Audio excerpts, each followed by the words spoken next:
इस वक्त एक बड़ी खबर यह है कि जेएनयू की छात्र नेता रही शहला रशीद को लेकर उनके पिता ने सनसनीखेज खुलासा किया है। शहला रशीद के पिता अब्दुल राशिद ने दावा किया है कि उनके घर पर देश विरोधी गतिविधियां हो रही हैं। उन्होंने आरोप लगाया कि जांच होगी तो विदेशी फंडिंग की भी बात सामने आएगी। अब्दुल रशीद ने कहा कि शहला ने उन्हें धमकी भी दी है। आपको बता दें कि शहला जेएनयू की छात्र नेता रही हैं। अभी वो जेएनयू से पीएचडी कर रही हैं। 32 बरस की शहला रशीद तब चर्चा में आई थी जब जेएनयू में देश आतंकी अफजल गुरु के समर्थन में नारे लगे थे।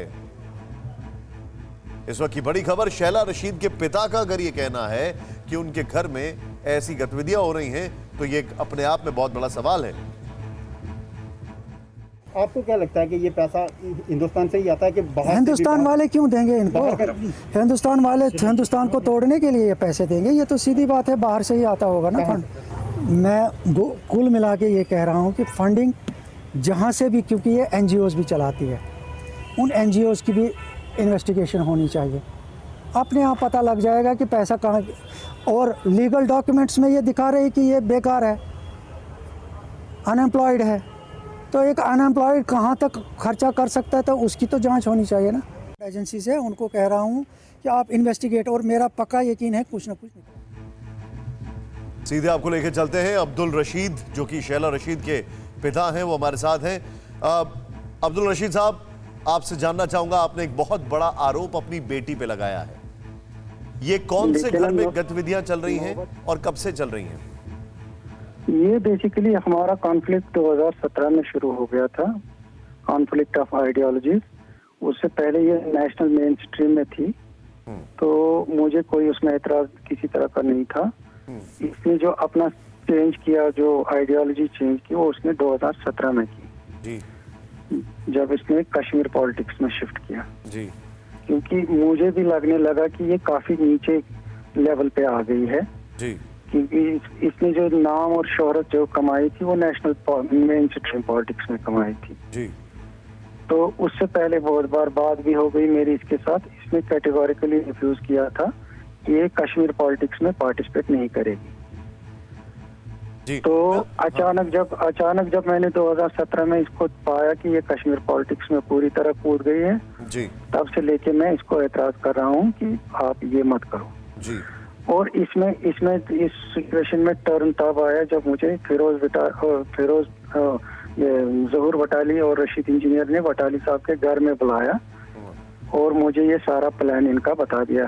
क्या प्लान ये था? शाह फैसल और शहला रशीद पार्टी लॉन्च करने जा रही है, तो हम आपको बता रहे हैं कि ये मतलब डिस्कोर्स वगैरह चेंज करेंगे। लेकिन शाह फैसल ने तो अपनी वो पार्टी वगैरह सब खत्म कर दिया। वो इसलिए की होगी कि उसको लगा होगा कि मैं गलत राह में हूँ। उसके बाद मैंने फिर इसको इंसिस्ट किया। मैंने कहा तुम बताइए रशीद साहब कि आपको कैसी गतिविधियां लग रही हैं देश विरोधी? ये कौन सी गतिविधियां हैं? आपको क्या लगता है देश विरोधी ये क्या कर रही है? नंबर 1। नंबर 2, आपने कहा कि विदेशों से पैसा आ रहा है, तो ये पैसा कहां से आ रहा है और आपको कैसे लगा ये पैसा आ रहा है?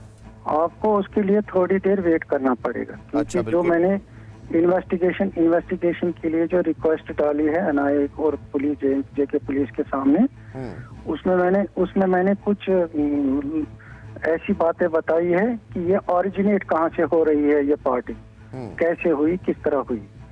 तो पहले ही एक्सपोज करूं मैं तो वो ठीक नहीं रहेगा, क्योंकि एजेंसी जो इन्वेस्टिगेटिंग एजेंसी जो मटेरियल मैंने उनको प्रोवाइड किया है उस पर वो एक बार इन्वेस्टिगेशन अपनी करें और उसके बाद ही आपको पता चलेगा कि फंडिंग वगैरह कहाँ से आती है जी। एक आखिरी सवाल, बहुत संक्षेप में, मैं आपसे, बहुत छोटा सा सवाल है, बहुत छोटा सा जवाब उम्मीद करता हूँ। क्या आपको लगता है कि ये देश के खिलाफ काम कर रही हैं? नेचुरली मैं ऑब्जेक्शन अगर ला रहा हूँ, इसको नहीं करना चाहिए।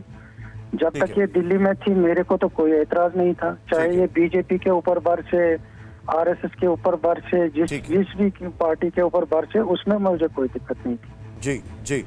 लेकिन हम पिछले 40 साल से देख रहे हैं कि कश्मीर के साथ क्या हो रहा है जी। हमारा यूथ कैसे कंज्यूम हो गया अभी तक जी। तो आगे से हमारा भी फर्ज बनता, हम भी पेरेंट्स हैं, तो आगे से हमारा भी फर्ज बनता है कि इस तरह का कोई एजेंडा ना चलाए कोई।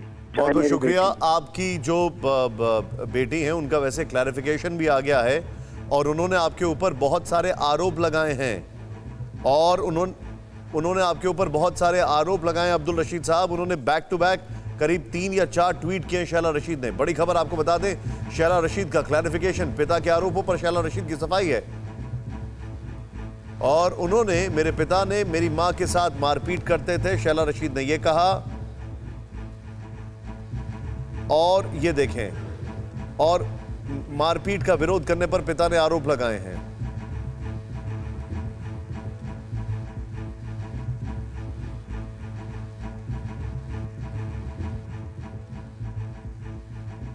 अड़ी सोमवार से शुक्रवार शाम 6 बजे सिर्फ TV9 भारतवर्ष पर।